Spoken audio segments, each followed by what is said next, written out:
Let us understand the grating intensity equation. The grating intensity equation I have written over here. It has two parts. This is the first part and this is the second part.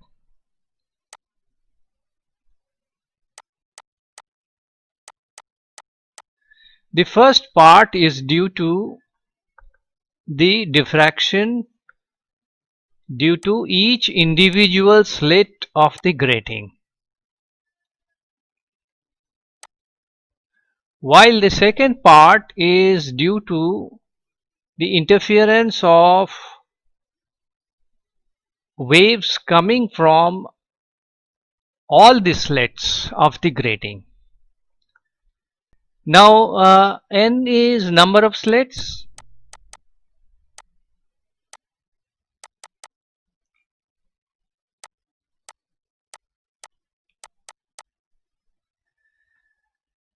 and beta is half kb sine theta, and gamma is half kd sine theta. B is the width of each individual slit, and d is the distance between two adjacent slits.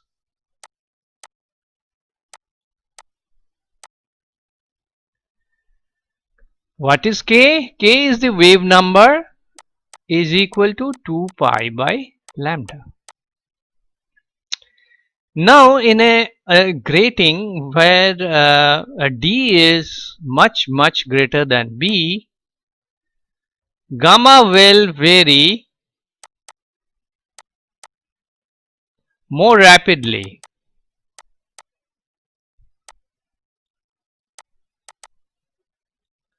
than beta. So let us try to understand the second part first. The second part has sine square n gamma divided by sine square gamma. Now whenever gamma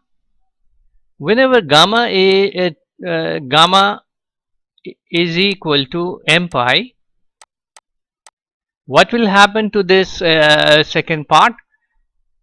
The numerator of the second part, sine square n gamma, will tend to 0, and the denominator sine square gamma also will tend to 0. So this is a limiting situation. So in the limit, gamma becomes m pi, this function, the second function, will tend to n square. So the intensity, this gives the condition for principal maxima. Now let us understand what happens if I increase n by a factor of 2. Say I have a grating which is having 100 lines per mm, and if I have another grating which is having 200 lines per mm, then the principal maxima of the second one will be having 4 times intensity than the first one. This is very much understandable. Now let us see what happens when n gamma is equal to pi. Then the numerator will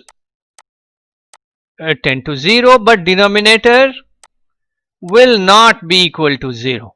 So this will give you 0 intensity, will be giving you minima.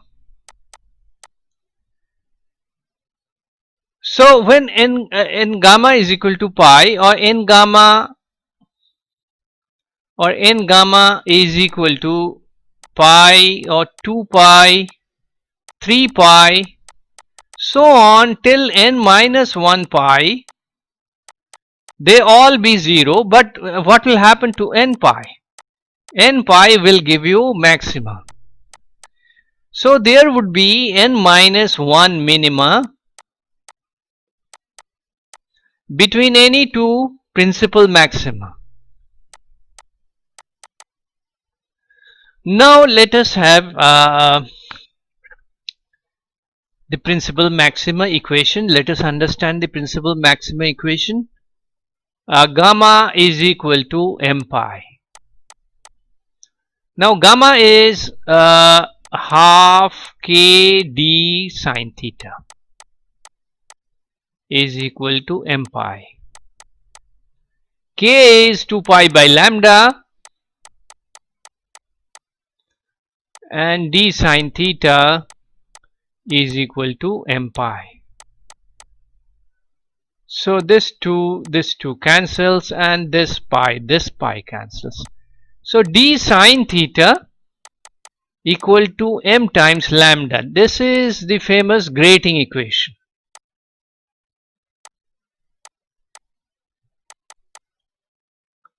This is the famous grating equation.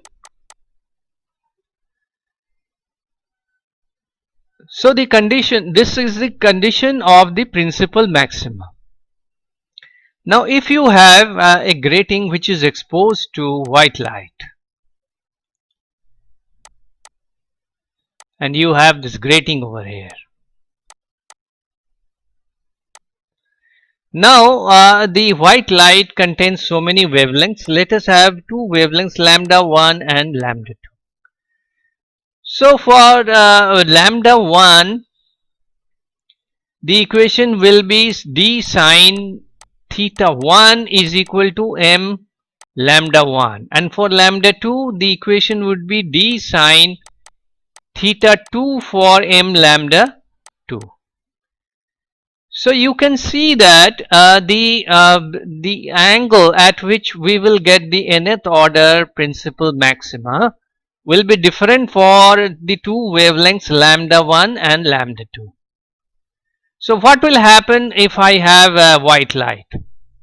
So there would be a spectrum, okay, because each wavelength will produce a maxima at a different angle, and therefore you will be seeing a spectrum.